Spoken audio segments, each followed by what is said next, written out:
Well, welcome everybody to the In Pursuit podcast from Pathfinder. My name's Dion Garrett, and today I've got a guest joining me. His name's Heath Lumen, and what we're all about doing here on the In Pursuit podcast is we're about talking about modeling what it means to be people who are imperfect but are pursuing something better and richer in life. And that's what we're gonna do today. And as I mentioned, I got my friend Heath here with me. Heath, you got a lot of cred behind your name. You're an educator. Did that? Yep. You have a theology degree. Is it an MDiv or an? It is an MDiv. Yeah. So you have the only way they let you do languages. Oh, and you wanted to do languages, biblical languages. Yeah. Okay, so says something about you. No, and now working as a leadership coach, and that's all going to be pertinent to our conversation today. But we're here to talk about pursuing the whole life, yes, but we're also here to talk about the specific part of pursuing the whole life. You're a guy who, and I'm curious to know the depths of this. You're a guy who I think, like me, likes assessments. Is this true? I do. Yeah. All right. So what was your first experience when I'm talking about assessments? I'm thinking my first experience was way back with the Myers-Briggs, like when I was in high school. What was your first experience with any kind of assessment? Yeah. I learned Myers-Briggs in college when I took a psychology class to be able to do that. But probably the first time I realized the benefits was being a camp counselor. Ah. And we just did the 4 animals. Oh yeah. Where it probably matches up with like an otter and yep. Well, I don't know what that's all. Golden retriever, a lion, and beaver, platypus. No, yeah, maybe it is. Yeah. Beaver, yeah, the conscientious. Yeah. So it kind of matches up with DISC, or it matches up with a lot of the other ways to look at people, phlegmatic and phlegmatic. Yeah, there's like 4 ancient ones too. Have you heard those? I feel like I have. So for me, I think the first assessment I took was Myers-Briggs. Maybe it was actually even in college. But I was like, whoa, whatever it was about it got me really excited. And so since then I've been an assessment junkie. But I've also encountered lots of people in life who are very anti-assessments. Who are like, you can't put me in a box. How can answering a bunch of questions tell me anything about myself? Like people who are dogmatically, violently opposed to assessments. You've had the same encounters, or? There's a lot of people, if you do the 9 Enneagram types, they are type 10. I mean, over and over, like, no, I'm a 10. I'm not any of these. I'm like, okay. Yeah. So today I want to talk a little bit, maybe we'll get into some conversation about specific assessments. I want to talk a little bit about this idea that people have that often assessments, for some people, they feel like they put them in a box, confine them. People don't like that. I'm a unique individual, and that's true that we're uniquely created. God has a unique design for each of us. Our stories and our life experiences make us different. Like all that's true. I see a but coming. No, absolutely. Yeah. Every model, every assessment is imperfect, and many of them are useful.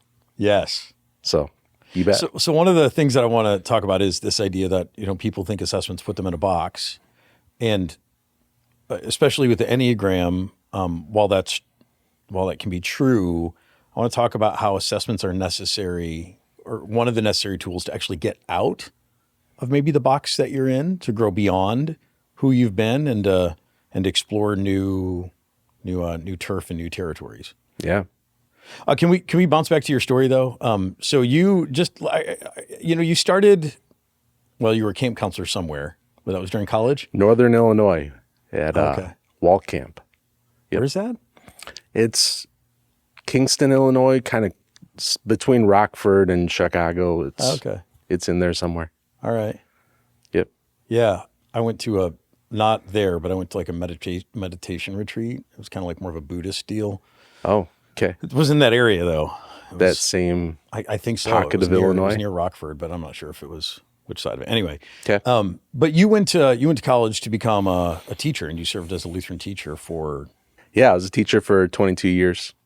So enjoyed doing that. And then, yeah, got into some other things. Yeah, and which as a teacher, and not just a teacher, but as in our tribe, we are called. That's a word that we use. We're called to certain positions, and so you were a called teacher. Yes.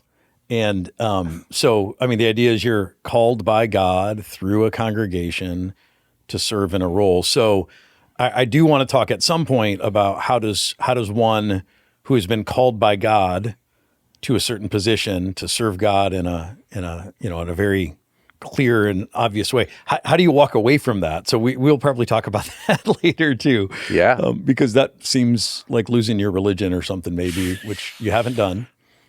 I don't think so. I'm still here. But I want to hear about that transition because I think that's important. And even if everyone's not in that, most people are not going to be in that same situation. I think there's some interesting things there. But I want to go back even further to kind of how you got even there to what I think you'd call your first career, maybe. First career of being a farmer? Well, yeah. So what was talk to me about that? So you grew up in Minnesota. I did. Yeah, on a dairy farm, milking cows. Yeah, being out in the fields. So feeding calves a lot of times before going to school. How early do you have to get up to do that before you go to school?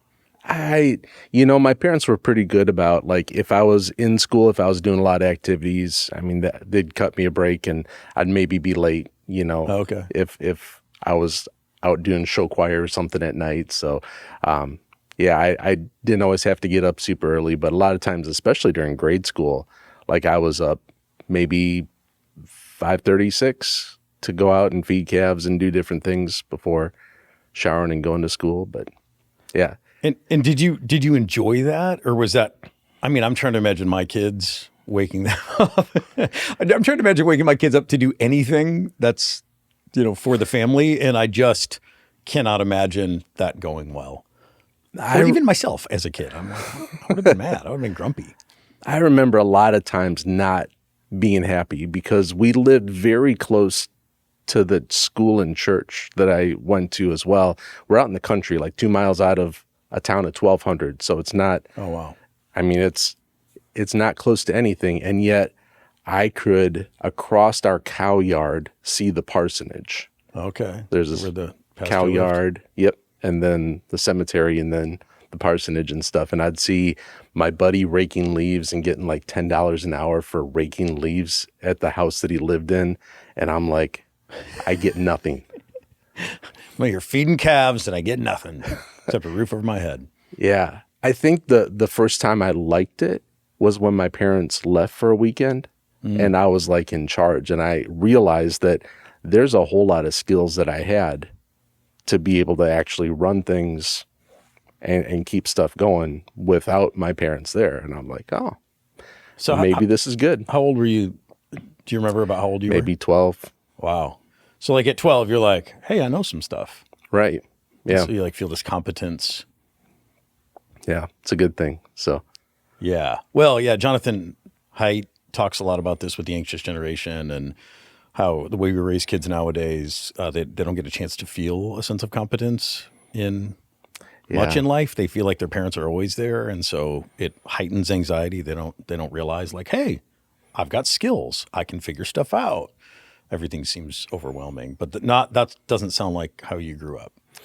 no, and there were definitely boundaries. There were definitely, things, and my parents were very supportive and everything. I would say that there was a lot of things that I would do that I'm not sure that my wife and I would be excited about Trace doing.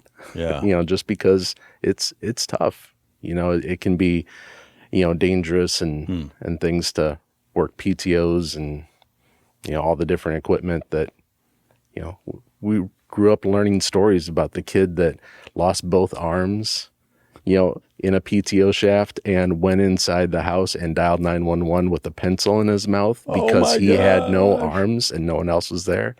So, yeah, you definitely need to be careful. So it feels like when you watch if you watch Yellowstone, you probably have a different experience with it than when I watch Yellowstone. That I've TV seen a series. couple Okay. episodes. You're like, no big deal. No, we watched the other ones, the prequels. I haven't actually seen Yellowstone. Something with it. It's like a year. Yep. 18 something. So how many generations in your family were farmers? Usually that goes back a few. Was that how it was for you? The house that I grew up in and the house that my parents still live in, my dad was born in that house. His dad was born in that house. And then his dad built the house. And Okay. that was maybe the second generation from Germany, which were also farmers. So Yeah. long history of farmers. So long history of farmers, and then a pretty significant, in terms of America, history of farming in your family on that land. Yeah. And how many siblings were you the, Brother and sister. okay. I'm the oldest. All right. So you at some point decide or was this like a question? You were gonna take over the farm, or your sister gonna take over the farm, or was this not a question in your family? I grew up thinking that I would. Like, that is just what everyone did. Like, I would go to the University of Minnesota.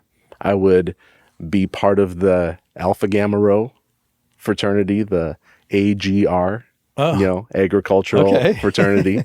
There was that and Farmhouse. There's one of the two, but AGR, Alpha Gamma Rho was better. Yeah. Actually, I have no idea because I never went. But that's what I was going to do. I was going to farm. And then at some point, maybe around 6th grade, it was like, maybe I should be a teacher, because my uncle asked me.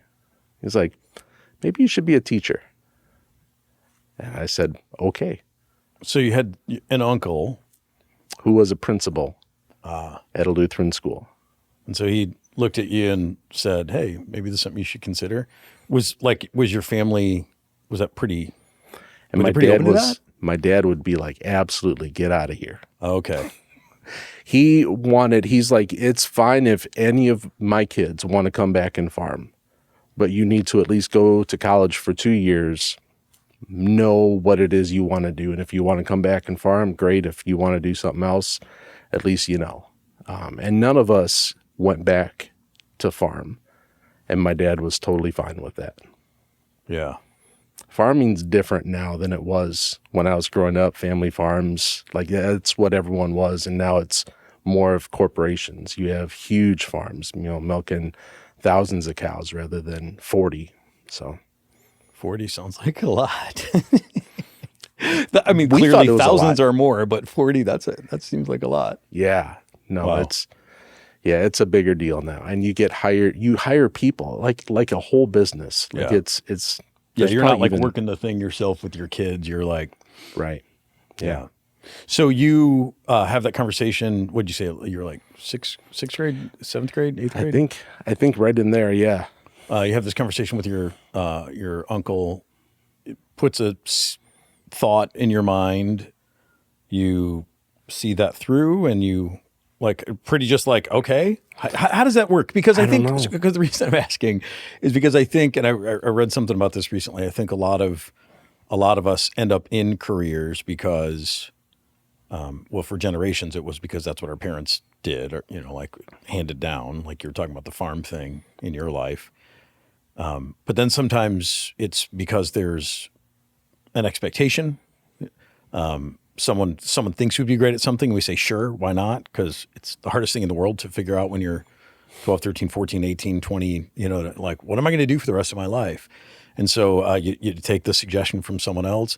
A lot of us pursue careers that are based on societal status, if we're able, so this is a good career. This is an admirable, respectable career. And I think there was a time, and this isn't sour grapes at all, but I think there was a time when being like a called teacher or a pastor was that kind of, it wasn't a high paying job, but it was a high respect job. And there was a lot of respect for that. And things have kind of changed around that. And, it is what it is.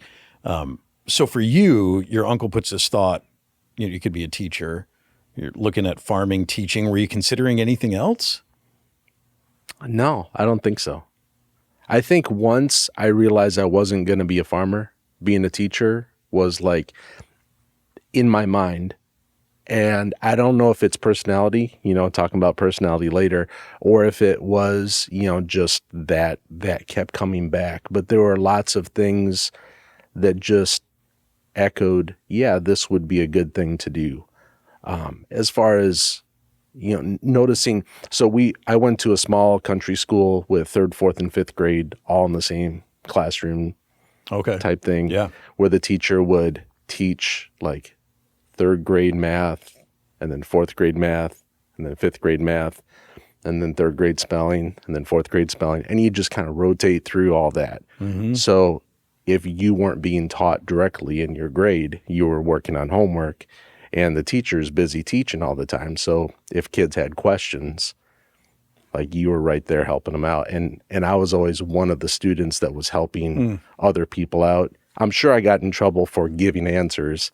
Not because I was trying to give answers, but just I was helping them. Yeah, they didn't know the answer. I'll tell you what the answer is. But then learning, how do you help them learn the answer rather than just giving them the answer, and how powerful that is. And I think even through high school, I remember a buddy and I were both on the math team. We were mathletes. Mathletes. We would Did you ever watch the show Freaks and Geeks? It was like one season.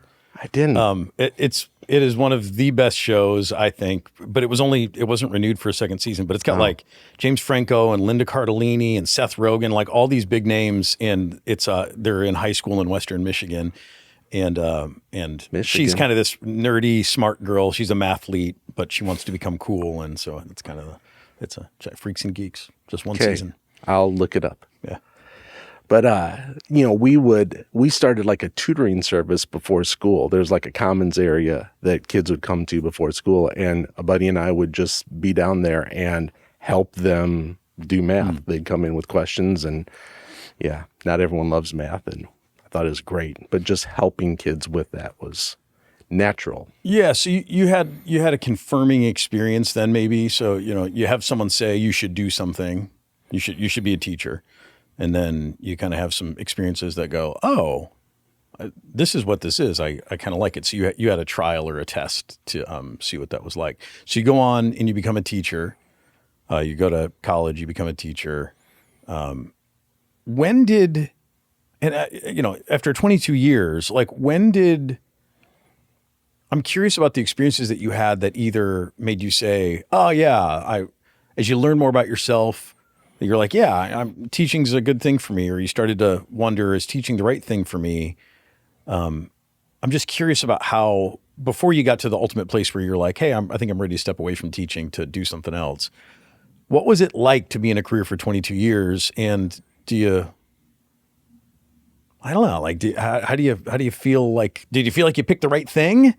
And how did just all that go over time? Like, I guess what I'm thinking is, and maybe I'm taking a long way around to it. Sometimes with a career, it takes a long time to figure out if you're really a fit for it. And what it feels like at the beginning, as you grow and learn more about yourself, you start to understand some of the blessings and the curses, the tensions and stuff that come along. And so I'm just curious about how that was for you as you started to teach and learning more about yourself.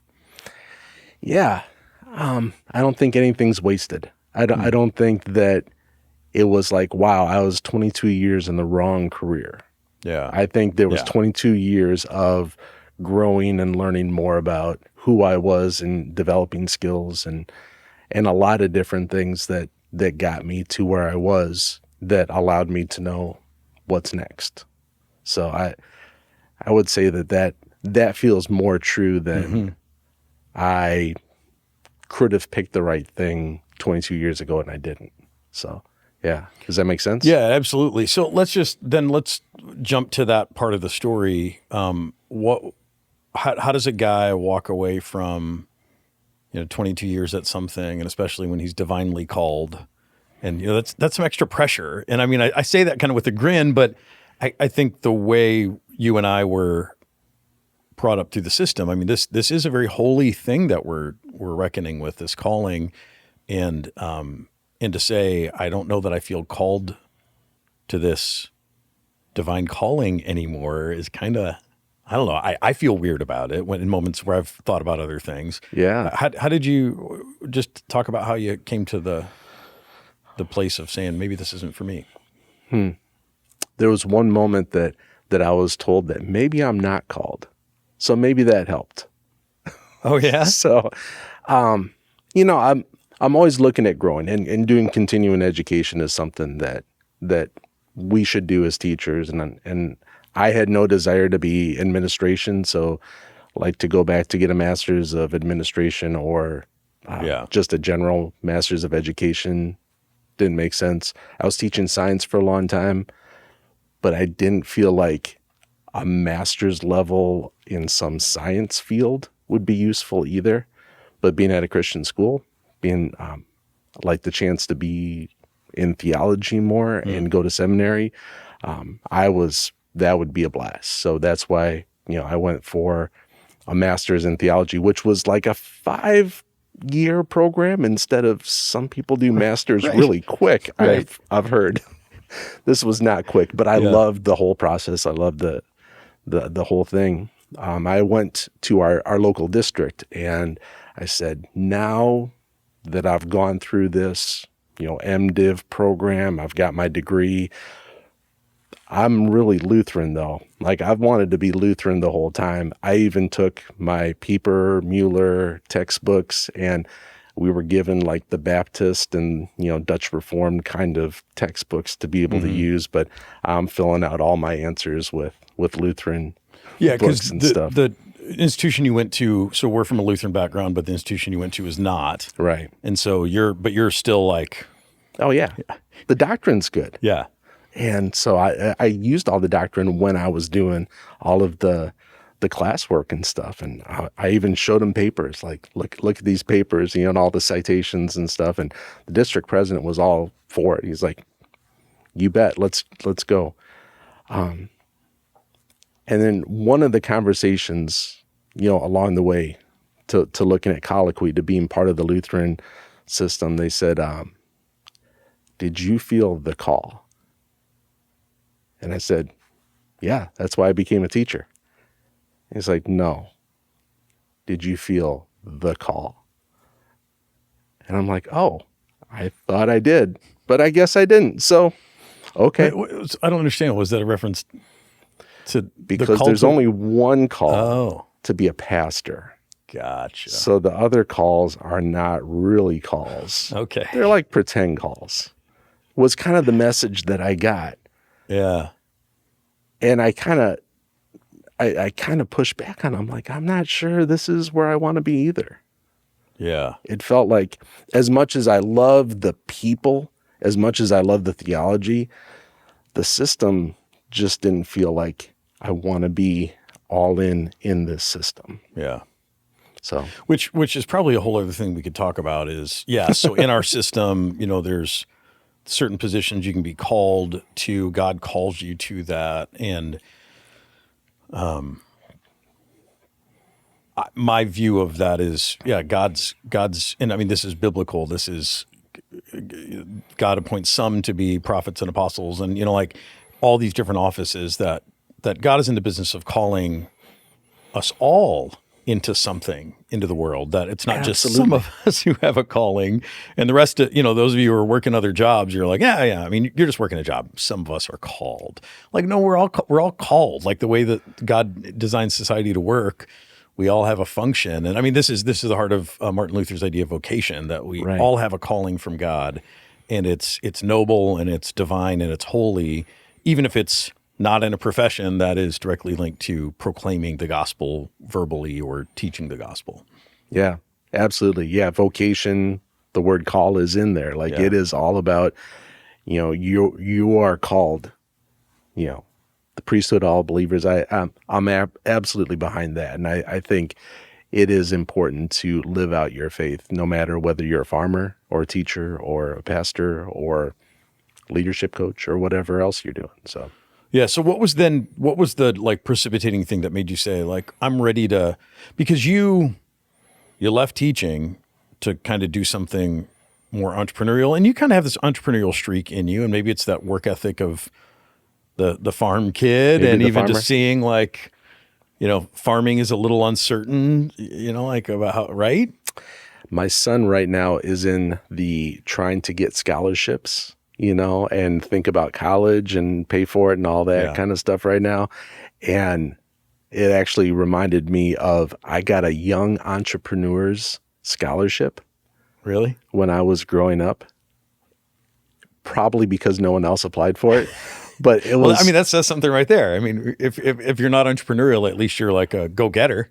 Right. You're the only one who applied. Yeah. You go figure out what kind of scholarships are out there and what's available. And I applied for a ton of stuff. Like, I remember one I did, like, record a cassette tape and send it in somewhere. And a lot of them, you had to write essays about different things. But this one, I had to show that I was an entrepreneur and describe it. We had llamas growing up. So it was a dairy farm, but we had llamas. Maybe as a business, turns out it was not a business. But I could describe it and taking care of the llamas as if it was. And it sounded good on the paper. Like, it sounded better once I got done describing it and everything. And then I talked about the tutoring business as well. And it was kind of a sliding scale. Okay. Which was like, sometimes they brought cookies, maybe. But I mean, it was a little bit of embellishment, but it was a lot of that kind of, ever since then, probably looking for, what are opportunities and be able to do that. Yeah. So what drives you then to say, I'm going to leave my secure career with health insurance and, everything and go do something else? Yeah, there were probably some changes in COVID was a mess, with how everything was different there. And I didn't have the same position. I'd kind of moved around a little bit, and it kind of felt like I wasn't doing what I was thriving at before.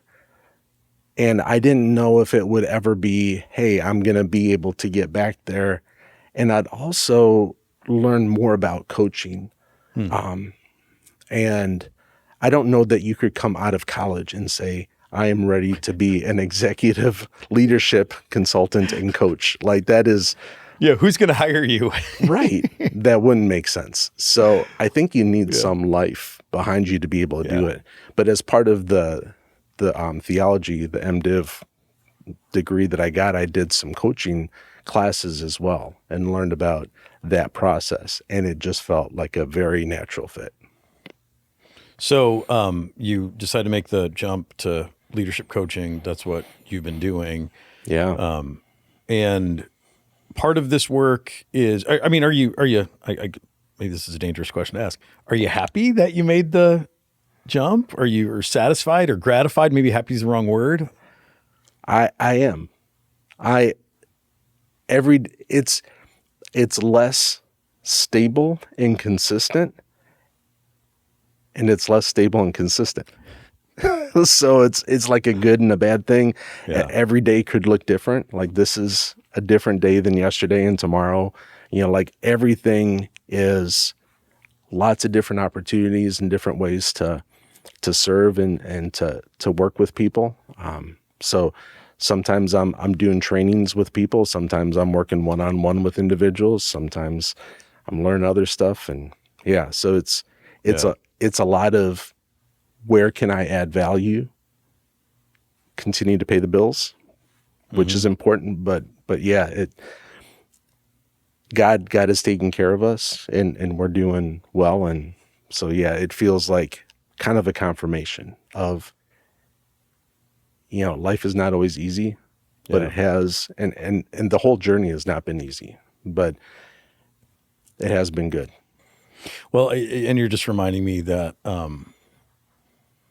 as a teacher, so you had all of my kids went to school with you as a teacher, and Mr. Lumen was just your remarkable teacher. But really, what you did well, and it makes sense with the coaching thing now, is I felt like you were really gifted as a teacher at really trying to see kids for who they were, really see their uniqueness, and to affirm it, and to really call out like, hey, this is what I see in you, and this is good. And I know all of my kids felt very seen by you. I would imagine that when you're working with clients, they they feel that same seenness. I feel that, just as a person with you, that I'm like, oh yeah, I feel seen. Yeah. You're a guy who does that. Has that always been something that, maybe this is new information for you, but is that something you've always felt like you've had a knack for, or is that something you've had to hone or develop? Going through the coaching education, like you learn how important that is. Like there's healing in just people identifying with you, being in the well with you, being in the hard times, and not necessarily giving you advice. I mean, we naturally like to give advice. Like you have a problem, like I'll have some solutions to try to help you out. And sometimes that's good, but there's a lot of times where just the fact that you, are able to see someone, it's beneficial. And that's really important, coaching people, that you're not trying to solve a problem for them, but you are trying to come alongside. Where is it that you're trying to go? And how do we get there? And you talk me through, and I'll just reiterate, and so many times just in that process, there's things that open up. There's questions that just come up for me. And they will say things that are like, oh, I guess that's true. I hadn't even thought of it, but it just, all of a sudden they've got new opportunities that were inside them the whole time. So it's giving it a chance to come out. Which reminds me of this feeling about assessments or tools or inventories.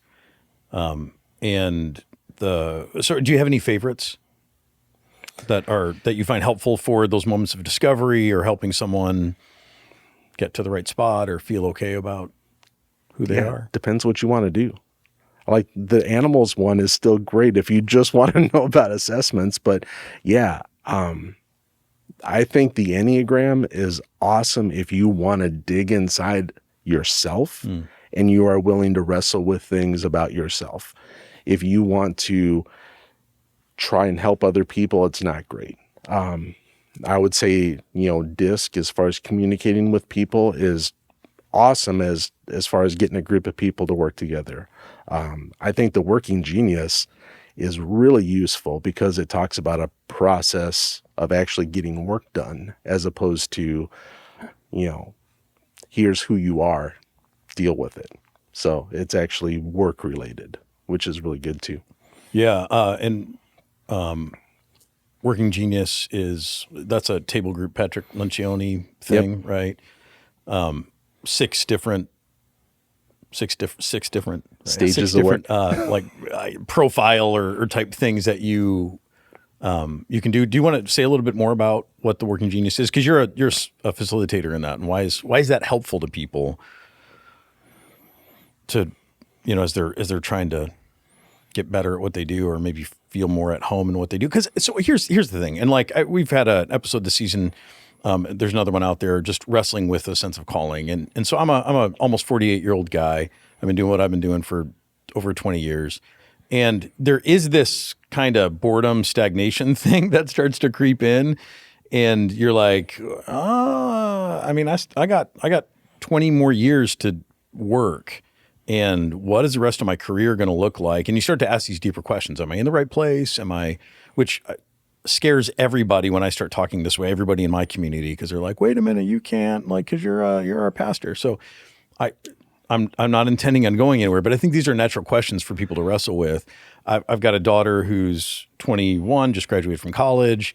She's planning grad school right now. She kind of graduated at a wonky time mid-year.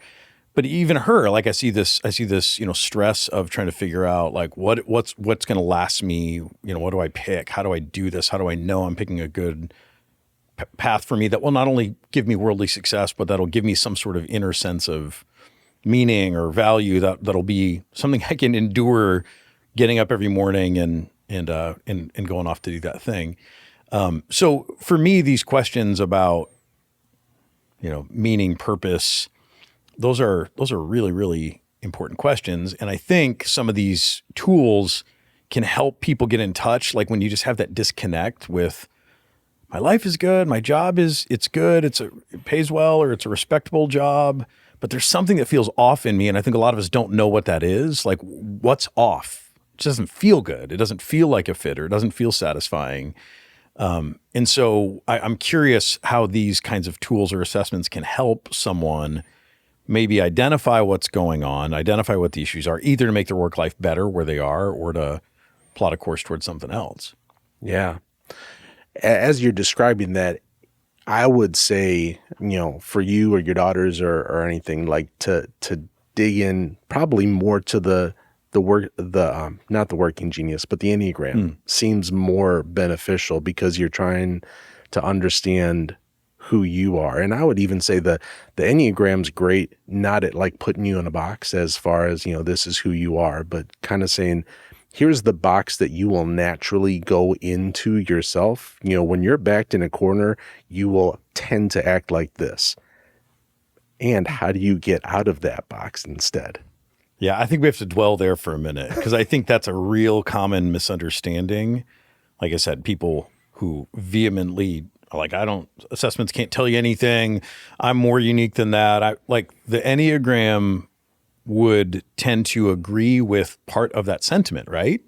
That, hey, yeah, you are not this small set of ideas or behaviors. You're actually bigger than that. But when we're in a default mode, or when we're, just kind of going through life, we're going to like default to a certain kind of position, or a certain kind of way of thinking, acting, drives, right? Just say more about that. Like this.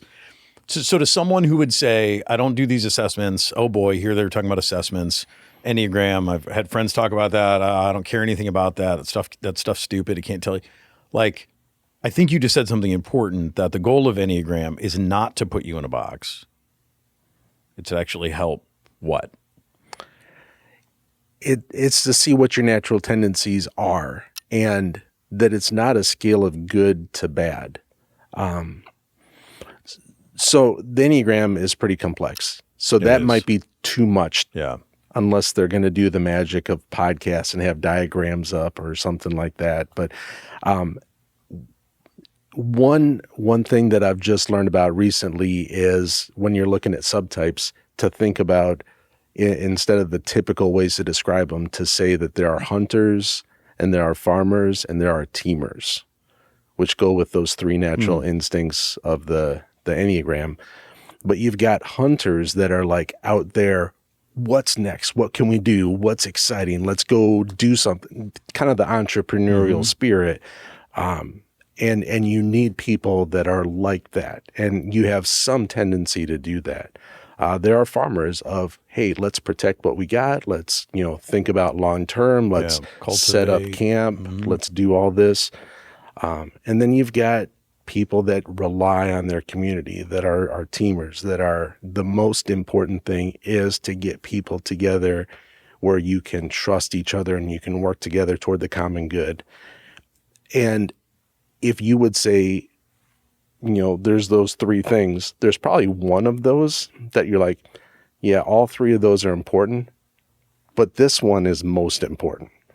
Yeah. Which is maybe more of your natural tendency. Yeah, and then I can see if you're like in a life or in a job. So if you're like, oh, that hunter thing really makes sense to me, but I'm in a job that's a lot of kind of slow steward cultivation. Oh, this job requires, a different part of me, and there's a part of me that's underutilized or undernourished. Yeah. And instead of saying, what my natural tendency is doesn't match up with this, it's like, how do you bring that into what you are doing, like where you are right now? Because there is a good aspect of what that would bring. And it's, or there are people that are like, get it right people, and other people like, you just got to get it done. Like those two kind of, forces will work against each other. And it's not, well, some people, like, everyone often wants marry to each other, I think, but yeah. To balance out. Yeah. But it's not like everyone wants to get it right, and you're on a continuum of, you're either good at getting it right or you're bad at getting it right. It's actually, there are all these different other tendencies that people have. Like, What about getting all the people together, like the teamer kind of thing? Or what about, protecting stuff and making sure that we have enough for the future? What about like charging ahead and making sure we get action, that things go? And I think that once you realize it's not a continuum of you're either good at life or bad at life, but it's like we're wired differently. And how am I naturally wired? Where do I tend to go? And pay attention to that so that you can do it on purpose. Yeah. And do you think it's okay then? So, I mean, you've thrown out a few examples. So if you don't know Enneagram, first of all, what's your favorite resource if someone's going to try to get to know more about the Enneagram, which I agree, it's a really helpful tool. The Road Back to You. The Road Back to You is great because it's got Ian stories. Ian Cron and Suzanne Stabile. Yeah. Okay. So that's a resource for if you want to know more about Enneagram. You just talked about subtypes, which is kind of a whole other part of Enneagram, but you don't have to know any of that. If you just even right now are hearing this and you're like, okay, hunter, farmer, teamer, those are three. Like one of those probably resonates with you more, or maybe a couple of them do, and one of them seems far off, and you're like, okay. Like as you're thinking about these things, there's kind of two instincts, and maybe this is also how you're wired. There's two instincts. One is, I'm not good at that thing. If I'm going to be happy or successful in life, I got to get better at that thing. Or, and this is some of the Marcus Buckingham, I think the strengths-based movement that said, quit trying to like focus, remedial, like don't be focused on what you don't do well. Instead, maximize your strengths. Look at what your strengths are and leverage those things. Like what do you think is a more helpful in your philosophy of coaching? What do you think is a more helpful direction, or do you have something in between? You follow the energy. Okay. What does that mean? Like if you feel like you should do something, it's probably you're off track. But what is the stuff that naturally brings you energy, brings you life? Try to follow that. And if it is developing your strengths, because that is bringing you life, bringing you joy, live into that. And if it is like, I need to fix, the problems to make sure that I'm safe, and I need to look at my deficiencies and make sure I shore those up, then do that, because I think we're wired differently. So follow where you naturally come alive and where that energy is. How do you recommend that people track that? Like that makes sense to me. I'm like, oh yeah, that's good. I would love to build a life that I'm following the things that make me come alive. And then I'm like, okay, what are the things that make me come alive? Like, sometimes it's vacation, or it's the stuff that's not real life stuff. So how do I start to figure out where my energy is? Or do you have any suggestions for that? I'd say community. Ask people, who are the people closest to you? Maybe it's a spouse, maybe it's a small group of people, but if you're able to talk to them about, what do you see in me? And you're able to have those kind of conversations. And what do you see in me? Not as much like where am I gifted or where am I capable, but where do you see me come alive, or where do you see the energy in me, the joie de vivre, or whatever it's called? Sure. Where do you see that in me? Is that what you're saying, or what are you asking them? Absolutely. I think if you're able to get stories, tell me about what is one of the best things that has happened to you in the last week, in the last, month. Tell me a story about that. And then listen to what other people tell you. Listen to, what comes alive in them as they're describing that. Because that is powerful. And you can pick up on things and, have people that you trust reflect back to you. Oh, tell me more about this. Tell me, where their eyes light up, where, that type of community is powerful. Yeah. And so this is interesting because I was listening to a podcast about, just about how hard it is for us to actually know what our intrinsic motivators are, that we're so driven by the sticks and the carrots of society around us that we don't get very tuned in. We have this sense inside of us that things might not be right, but we have no idea how to listen to that. And so the guy's actually, I think he is at University of Missouri here, psychology something, some division of psychology. But anyway, so he's written a book on it.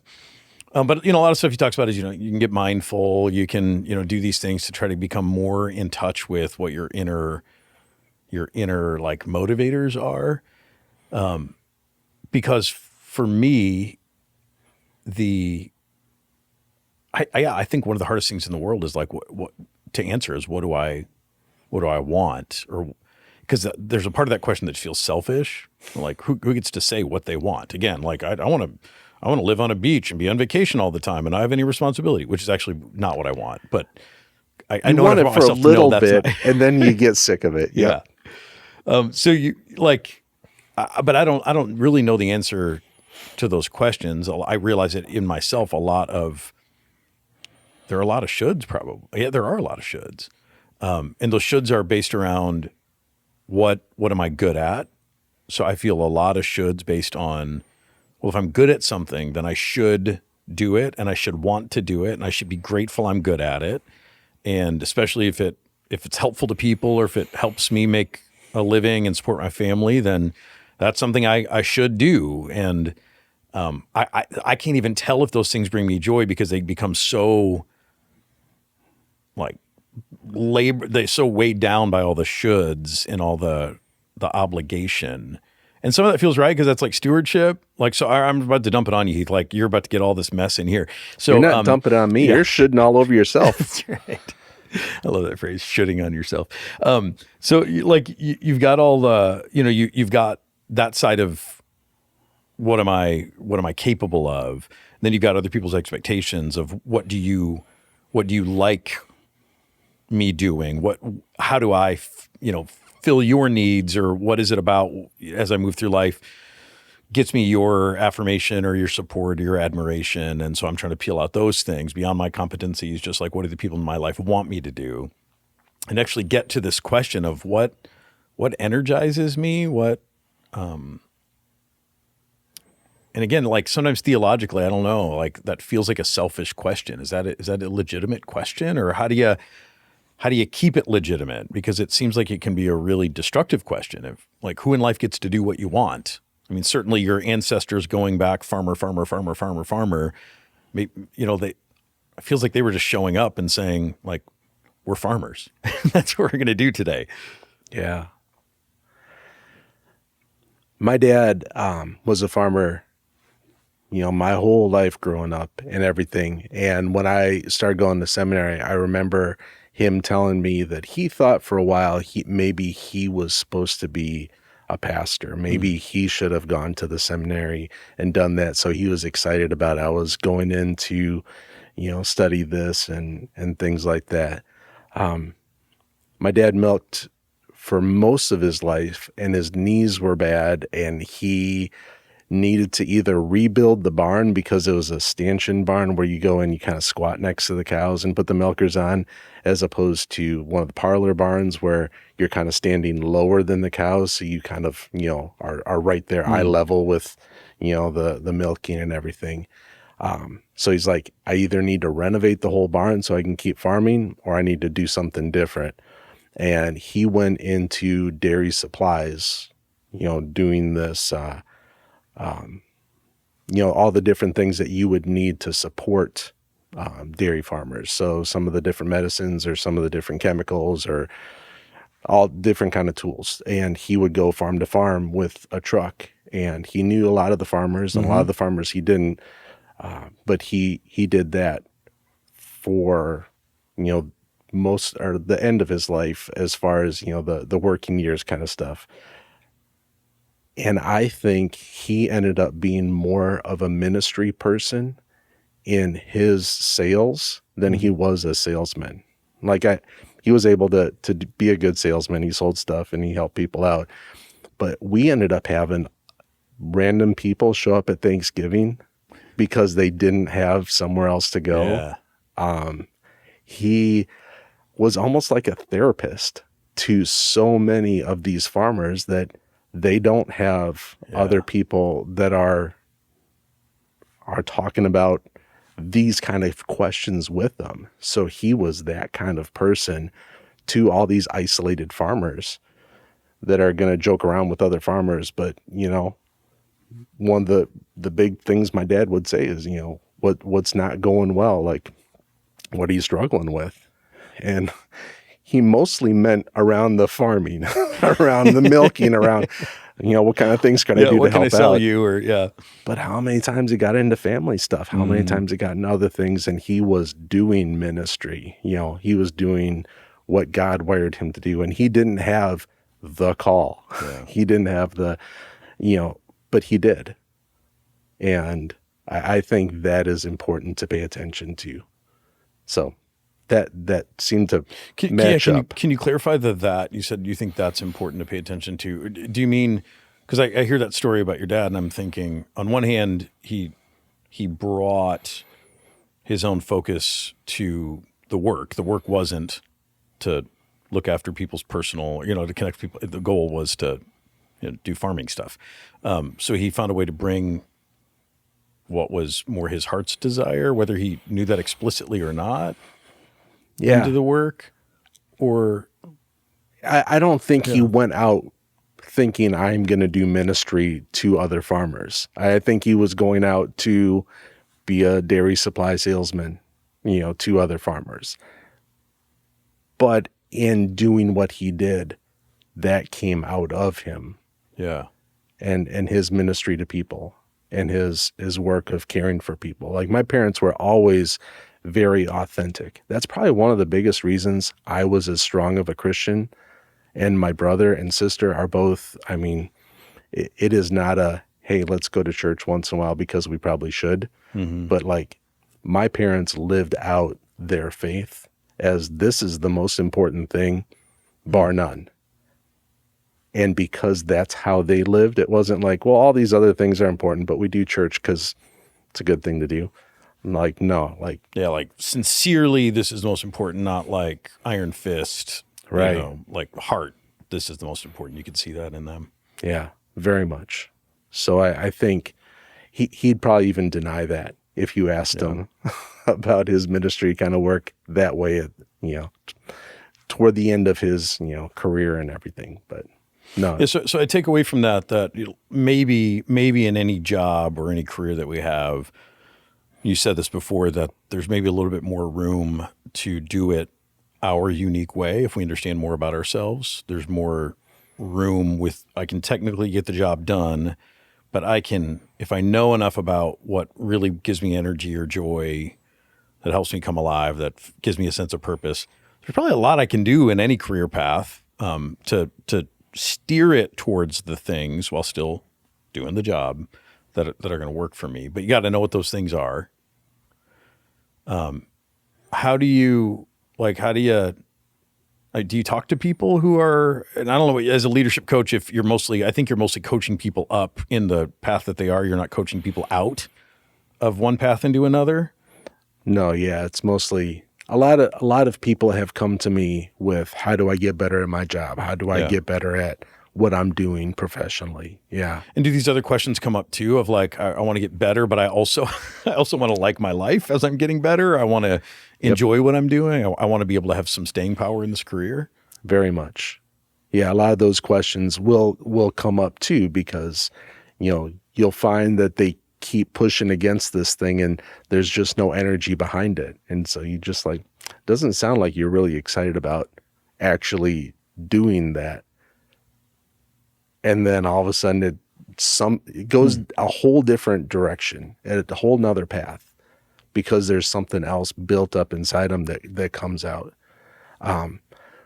You were asking before about like, how do you know this? And absolutely, I think having a community, having other people, learning about coaching, like one of the best pieces for me has been, I need a coach.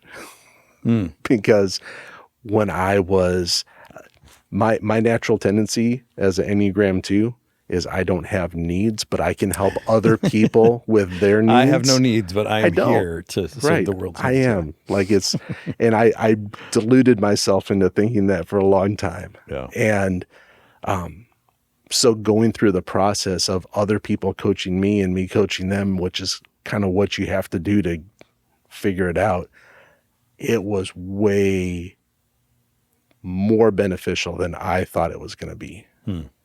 And there are times that I'm like, yeah, let's do this kind of coaching back and forth so you can get some practice and I get some practice. And being like, oh my gosh, like my life is different now that someone was paying attention to me on purpose and asking me questions about me and opening up whole doors, opening up whole worlds of, oh, this is actually something I need to be putting more of my energy and time into. And having a men's group, I think has been a huge blessing too. And even meeting with you guys about sermon stuff on Sunday mornings or Wednesday mornings is a huge blast. I think any kind of communities that you're able to be in, maybe not that one because we're kind of focused on something else, but the other communities where you are looking at how can we support each other on purpose. Yeah, I should say, just editorial note that Heath's one of the guys who joins us. Not one of the guys, one of the people. We have men and women who join us Wednesday mornings early to do about, 11, 12 days out from the weekend to do a study of the text and to start to wrestle with the beginning of the message writing process. It's a great process, but he's one of the guys. So every once in a while, you'll get a little cred, but for the most part, we just steal any good ideas that you have and say it's Holy Spirit's public domain. Anyway. Yep, absolutely. So, I hear you talking about, and I imagine these things played out in your own story of how do I know when it's time to leave teaching and do something else. So some of this is there are these assessments, there are these inventories. We still haven't talked about Working Genius. Maybe we can in a minute. That can help you understand more about yourself and understand your default patterns, understand what you do in growth or stress, understand kind of what your growth path might look like. So there's that. There's community, and you name some different kinds of community that you can have, people who see you, who can speak into you. And again, I said this is what you did really well for my kids and for lots of kids growing up. And then coaching, actually having a coach, enlisting someone like you to more in-depth listen and look for threads or to point out point out trends or things worth knowing. How else does a person, or anything else come to mind of how a person gets in touch with like that deeper sense of what am I here to do?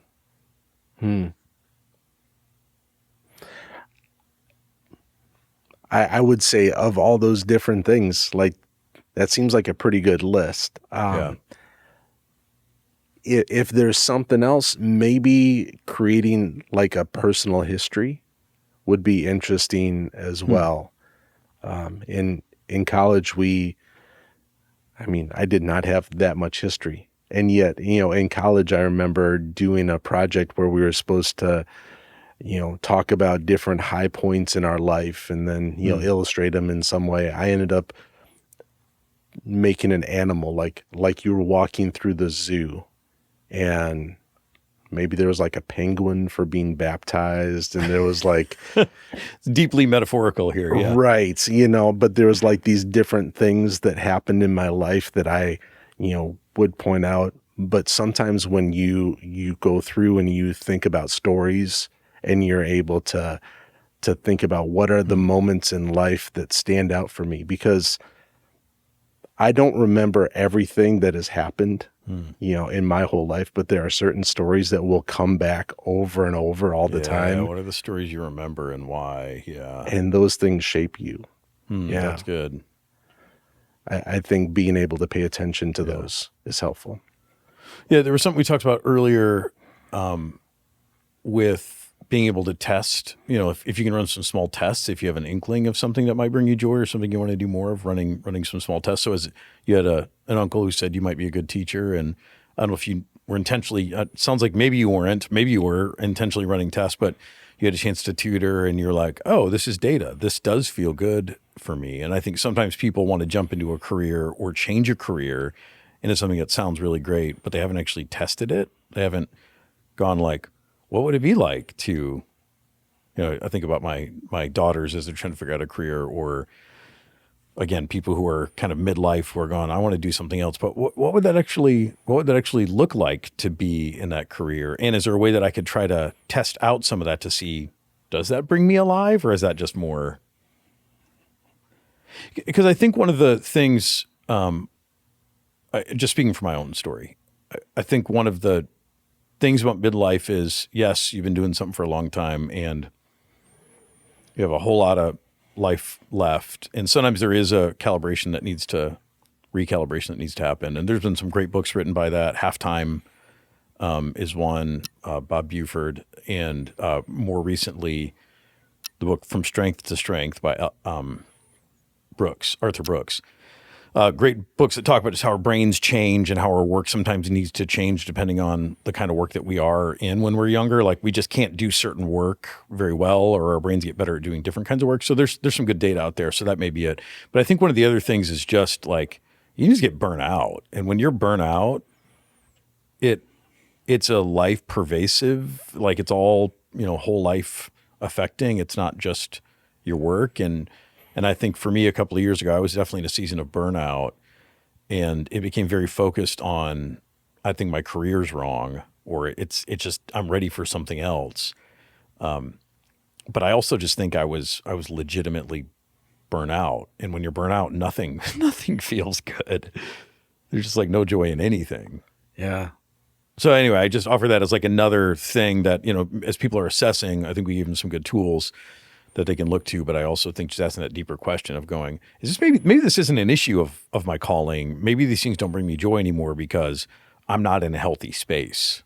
Like I'm in a burnout place, and there are ways to heal and get out of that. Yeah. So what helped you to get from burnout to, oh, this isn't the wrong profession. This is actually, I'm still supposed to be here, but something needs to change.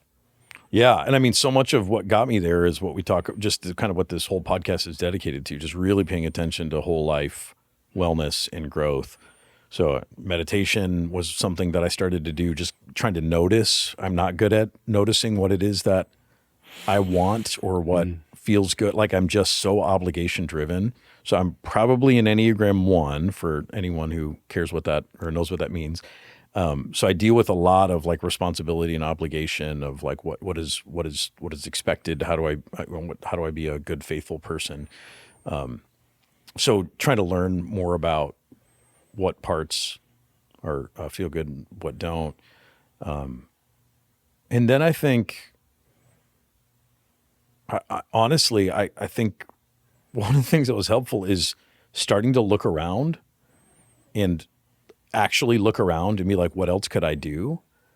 And then I started to realize like none of those things really got me excited either. Like something would be like, ooh, it'd be so cool to do this kind of work. And then I would start to be like, oh, it sounds amazing. It sounds amazing. And that's just kind of like escapism or something, or grass is greener in the other pasture kind of thinking. But then I get a little closer to it and start to look at it and I'm like, oh, that doesn't look great either, actually. Like that doesn't get me any more excited. That the packaging on certain lives or careers looks better than the actual what's inside the box. And so some of that I think helped fill me with renew a sense of gratitude of like, oh, there are some good things about my work that do align with me, that feel good. And work is work, and it can be hard sometimes, especially when you're burnt out. Yeah. It was important that you paid attention to the feeling then, though, too, that it wasn't like I shouldn't feel this way, and try to push that down. That has been revolutionary to me in the last, 5 to 10 years, is to look more at feelings and what kind of information that brings in to a conversation. Where I think I grew up thinking there are right feelings and wrong feelings. Yeah, totally. I was going to say, we're going to have to talk about this because as a Christian kid, don't trust your feelings. Yeah. Or, the message of Disney is just, like follow your heart and everything will work out. And it was like, well, no, never follow your heart. Your heart's a lying jerk and it'll lead you astray and, hurt everybody. Never listen to your heart. Yeah. You're blind, dead enemy of God. So, yeah. Yeah. So like that, you learn to really distrust anything that's feeling oriented. Yeah. But paying attention to those feelings is important. You don't have to to follow every feeling, but notice what they are. And it sounds like that's a lot of what you are doing. And the feelings are I like to talk about, like they're like a check engine light in your car, where when the check engine light comes on, the problem is not the check engine light. So you need to turn this light off, pull a fuse. Yeah. Right. It's pointing to there's a problem somewhere that you should pay attention to. And I remember talking about this in a class, and some guy's like, you just need, electrical tape, put that over and you're all good. But so many people live that way. Like, if I've got this feeling that's bothering me, how do I put some electrical tape over that feeling just to hide it? But really, there's something going on behind it. There's something that if I would pay attention to that, if I would figure out what that's coming from, and not in a, mushy gushy, like let's all just sit and talk about our feelings, but there is something going on inside of you. And if you can pay attention to those, if you can to hold on to it, then it is going to open up all kinds of awareness around things that, would be good to be aware of. Yeah, I like that the feelings need to be noticed. We can be curious about what they're saying or what they might be revealing. There's maybe a bigger part of the story than just what the presenting feeling is. They're not to be obeyed, or they're not necessarily meant to drive any specific action other than noticing, investigating, getting curious, and they might reveal then deeper things to us about what action we need to take. So there's kind of a step. But yeah, I mean, growing up in church, it's just like those feelings, don't believe them. They're lies. Just, cover them up or cast them out in Jesus' name. They don't belong here, which creates a lot of pain. Deeper pain, actually. Yeah. It does. But if you can pay attention to the feelings and say, like, this is a valid piece of information that I can take into consideration, I think that helps you move forward. So I got my degree to be a teacher, but you had to pick, like, what's your area that you want to focus on. And the thing that I did in college more than anything else was music. I was part of the choir, took organ lessons, took voice lessons, and, did a lot of the different pieces, sang in a barbershop quartet type thing, up and down the halls. We would do the best rendition of the national anthem. It was probably 35 seconds that we could get through the national anthem, like in a swinging beat and everything. It was, we were asked to come back to a lot of basketball and football games. So put a tape together, send it to the NFL and see if you can get into it. Oh, I've heard some renditions lately, but anyway. Yes. It's great if you know the words. Yeah. So I loved music. And so that was my emphasis. And I went to student teach, and I was given, a chance to teach in a classroom. And then I did some music classes. And I remember teaching music classes to these kids, and they did not care at all. And I was getting frustrated. I was showing them great stuff, like doing different things with music. And I was just like, why are you not paying attention? Like, you're not going to get a good grade. One of the kids was like, my parents won't care if I fail music. And I'm like, oh, I'm done. Like, I'm not doing this if no one's going to care about it. I like music too much to waste my time teaching music to you guys. Yeah. I'm out. And so I've never been like a music teacher type person, and I've loved music and I've continued to do it. But it seemed like that would match up so well. Like, if I love teaching and I love music, couldn't you put them together? Yeah. But it did not. Didn't work. And if I wasn't paying attention to how I was feeling around that would have been a mess. So I think, that's a good way to pay attention to what are those feelings coming up, so that you can, and then just get out there and do stuff. What are the different pieces that you can do? And maybe it's not a high paying job, right away, but what are the things that bring you life? What are the things that you can try doing? And maybe something will come of it. Yeah, feelings. I'm beginning to believe that feelings that you don't pay attention to, that you don't acknowledge or note, they get louder and louder and louder, and they start to create more, and until eventually they'll set the whole house on fire just to get your attention. You know, Yes. and so again, it's not obeying whatever any presenting feeling is. It's not letting them drive you, but it is going, oh, it's the indicator going, oh, there's something here. I got to figure out what's going on. And it takes some community, some other people in your life to help you figure that stuff out. Yeah, we like to think that we are thinking beings that sometimes have these feelings that get in the way. We're really feeling creatures. Oh my gosh, I just read such a great book. It's called Good Reasonable People. I think his name's Keith Payne. He's a professor somewhere in one of the University of North Carolina schools. He got one of his degrees from here in St. Louis, from WashU, and super smart guy. But he's some kind of social psychology or something. But I mean, basically, just like this is the message of it, that we all pay attention to data and have thoughts that justify how we feel and want to believe or want to understand things, and there's this big self-justifying belief that we have, data that we try to collect to prove that we're good, reasonable people. And so it's a great book, but yeah, that's true. So before we're done here, I do want to talk a little more about Working Genius. Sure. So this is something that you offer as a coaching tool. It's a really interesting model. And I think it's especially interesting because it might explain to somebody who's in a job about like either where they're not experiencing much success and maybe their boss is disappointed or they feel like a failure. Also, it explains where on teams you can really hone in your contribution and feel good about where you're contributing. So can you just kind of give us the quick model? Yeah.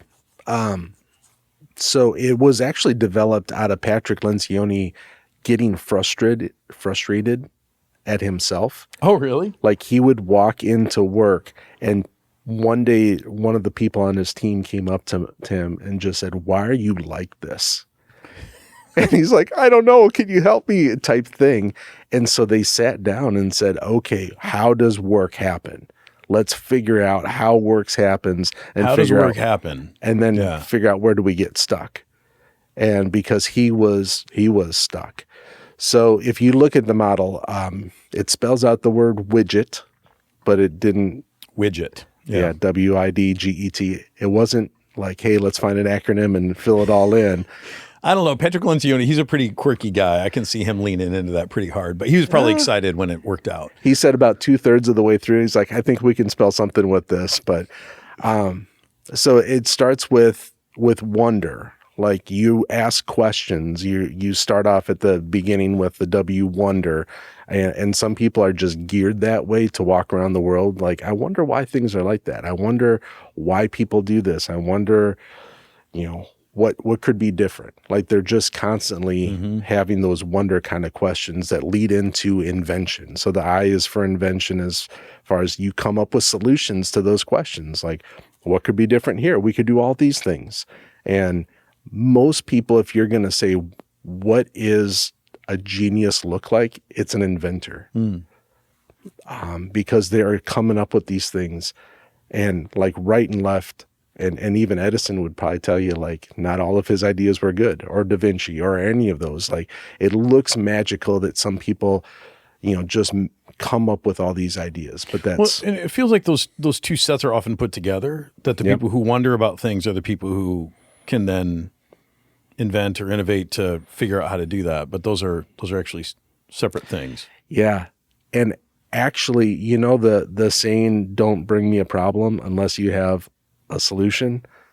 Like there are some people that are great at identifying the problem and have no idea what the solution is. And one of Patrick's sons is a wonder person, but not an invention person. So he will ask the questions like, I don't know what to do with it, but I think this is a problem. This. Yeah, I was just having that thought about feedback. One of the things that makes feedback threatening for me, receiving feedback, is someone can highlight a problem that I don't have an answer for, because I'm already doing it the best way that I know how. And someone goes, "Hey, when you do this, Dion, this doesn't work." And having that question that doesn't have an answer to it feels really, really scary. But I hear that in the W and the wonder thing. Sometimes just going, oh, there might be a problem here. There might be a better way to do this. There might be, and not having the answer can still be constructive. Eventually, it's helpful to start to come up with some possible solutions, but to shut that down, like just because I don't have the answer. So for me, I get very threatened when I feel like, oh gosh, here's this wonder that doesn't have a solution.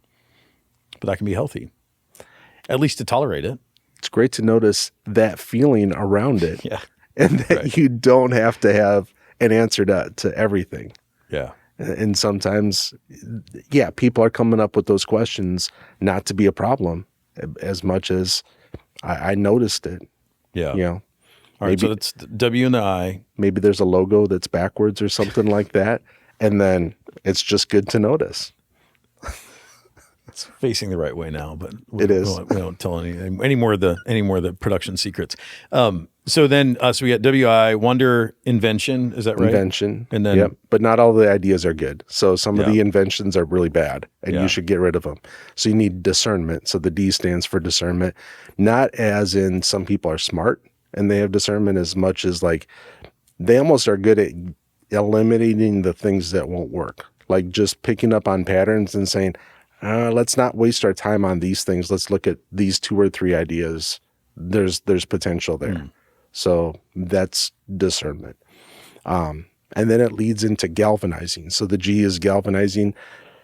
You need people that rally the team together and get everyone marching in the same direction, so that the galvanizers are the ones that are able to stand up there.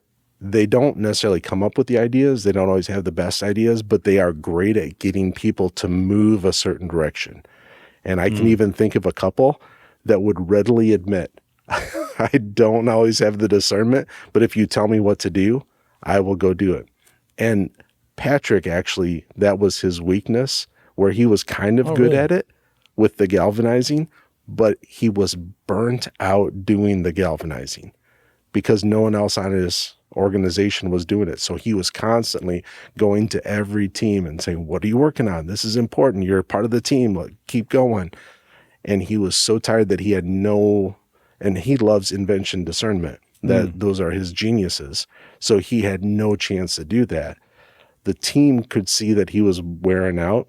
And one of their solutions was, let's take away some of your responsibilities, but they were taking away his discernment, invention. Oh, yeah. Don't take those. So that he could do more galvanizing.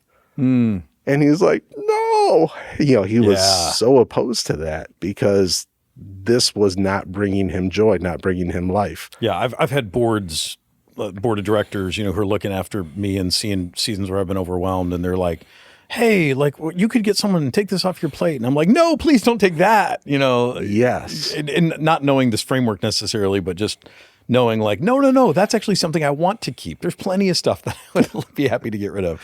But then sometimes not even knowing what the things are or what it is that you should be looking to get rid of. What is it that's weighing you down? So that's helpful. So they actually found an intern that was really strong in galvanizing, and they just asked him, would you go to all these different groups and just check in on them and get them, moving the right direction? And he's like, would you pay me to do that? They're like, yes. Like, we would give you a job to do that. Wow. And he's like, and I could do that all day? Oh my gosh, yes, please. That seems like CEO stuff, but yeah. But he loved it and he was great at it. And he didn't stay intern for long, but still. Yeah. So W, wonder, invention, discernment, galvanizing. Enablement is the 5th genius. Not like enabling someone to do drugs or bad stuff, but it's coming alongside someone and saying, I can see what you're working on. I can help you do it. Like if there was a project, like, oh, I see what's going on. I can help you get there. They're the glue. Come alongside you and They're great at just noticing what's happening and then helping things. And then tenacity is the last one. You got to cross the finish line and got to get stuff done. You make a list, check all the boxes. That's tenacity. So you can use this as a tool to understand what your stronger tendencies are? How would you say that of the 6 things? Yeah, I'd say it's best in groups. So you can learn a little bit about yourself, you know, and if there's a certain part of the process, like if you are not a tenacity person, there's probably certain jobs that are not going to be good for you to do. If you're naturally wonder invention kind of geared, or if you've got that galvanizing, there's going to be certain jobs that you're going to gravitate toward. But I would say it's really powerful when you have a whole team of people and you're able to look at, all right, when we are doing work, when we're doing a project, when we're trying to actually get something done, where are we? Where do we get stuck?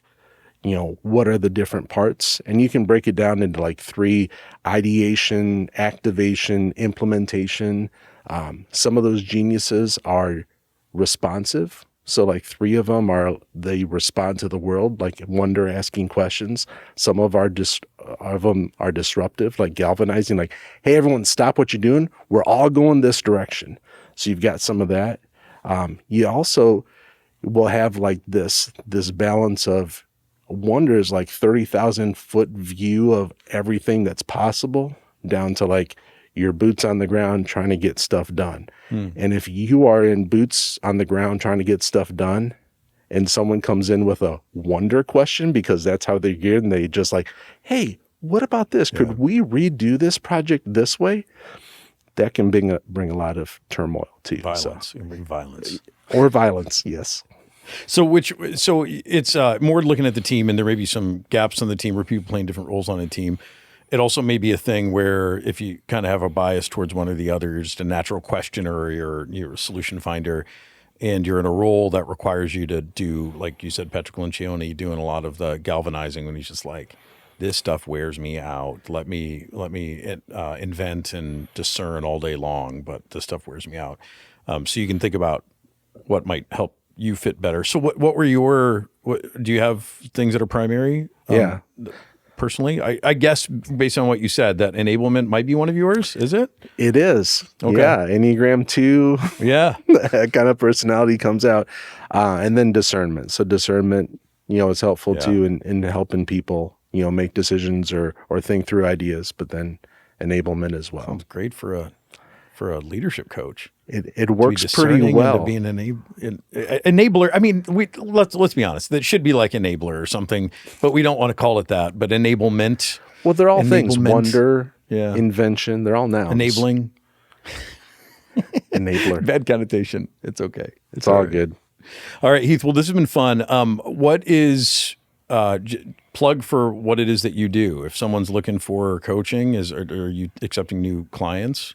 I am. Okay. Most of the time, it is around people that are wanting to be able to do their job better. But and how do they find you? What's your organization? I do have a website, Lumen Growth, LUEHMANN growth.com. But that's where I am. Or if my name's probably going to be on here, so you can figure out what my name is. Just search for me. There's not a lot of Heaths, not that many Lumens. You can probably find me. Was it in Wuthering Heights, or was it Heathcliff? I think was that the book. Yeah, maybe. But I growing up, I only knew the orange cat. Wasn't there a cat? Garfield and Heathcliff. I don't know. I'm not mixed memories. This is Heathcliff Huxtable. That's right. Yeah. The Cosby Show. Yeah. Any final words on like either the value of assessments, or if you're in a place in life where you're asking some big questions about what am I called to do? How do I want to spend my time? Any ground that we haven't gone over? Sure. Don't get attached to the results. So when you're going through that process, I think that's one of the pieces at the end, as you're thinking about all these different pieces at the end. You're like, now this is what I have to do. Yeah. And I would say one piece is like, hold it loosely. Like, try it out, see what you think, but then be willing to kind of pay attention to, okay, what's going on? Because, it's never helpful to have that person that's demanding you have to do this way. So I would say keep exploring, keep paying attention, look for that community that can support you. Yeah. So we've talked about a lot of things that you can do that will help you grow in your vocational life if there's something you're interested in doing. Everything from finding a coach, some assessments, some books you can read like The Road Back to You, which helps take you into the Enneagram. You can take the Working Genius. There's all kinds of things that you can do. At Pathfinder, we also have an assessment, a whole life assessment that just helps you identify areas of your life that might need the most attention. You can find that on the Pathfinder website, pathfinderstl.org/whole life. Or we're launching a new website here for this podcast, the In Pursuit podcast. So you can go to ippodcast.org for lots more information. Heath, this has been really fun to have you. Thanks for sharing your gifts with us, sharing your story, and for helping people figure out how they're called, whether they're pastors or teachers or not. I've enjoyed it. Thanks for helping people, and thanks for doing what you do. Hey, thank you. My pleasure.